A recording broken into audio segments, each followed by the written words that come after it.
Басқару комитетінің төрағасы Ғани Абдиев Қызылорда облыстық экономикалық тергеп-тексеру департаментінде болып қайтты. Тілшіміз жиын басынан. Қайырлы күн, құрметті қызметкерлер. Ең алдымен экономикалық қылмыспен күрес жолында ел халықтың алдында адал қызметтерің үшін алғыс білдірем. Бүгінгі мәселе қаржылық пирамида жайлы болмақ, яғни онымен күрес.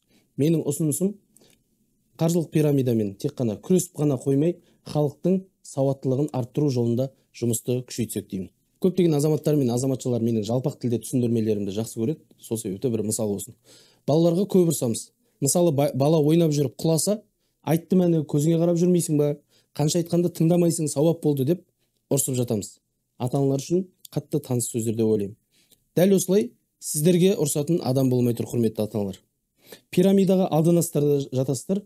Айтты ғой сіздерге, қақсап жатыр. Пирамидаға жолама, оңай ақша іздемей деп телевизор, газет, журналдан қақылдап жатыр. Вот бір рет қадалдыңыздар, енді жоламайсыздар. Сауап болды сол деп ұрсатын адам жоқ еді, міне айттық. Айналайындар, 90-шы жылдардағы анау Мавродидің кезінен бастап қақсап келе жатыр ғой. Пирамидаға жоламаңдар, пирамидаға жоламаңдар деп қайта-қайта айтып жатыр. Не деген адамсыздар?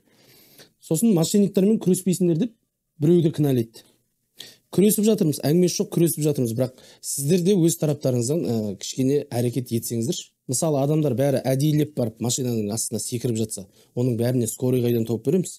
Өздеріңізде сол жолдың ортасына түсіп алмай, шетімен жүрсеңіздер, машина қақпайды.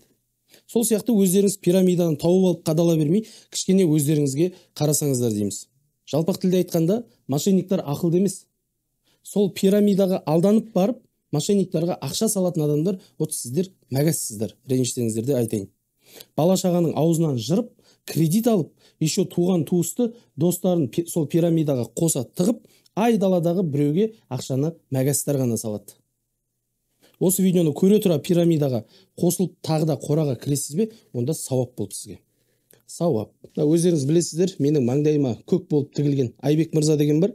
Соның 5-ші әйелі Кюнет дегенге кіріп, сол мәгәстің кесірінен елімізде 2 мектеп салынбай қалып отыр. Бала шағаның несібесін аузынан жырып, алаяқтарды асырауды тоқтатуға шақырам.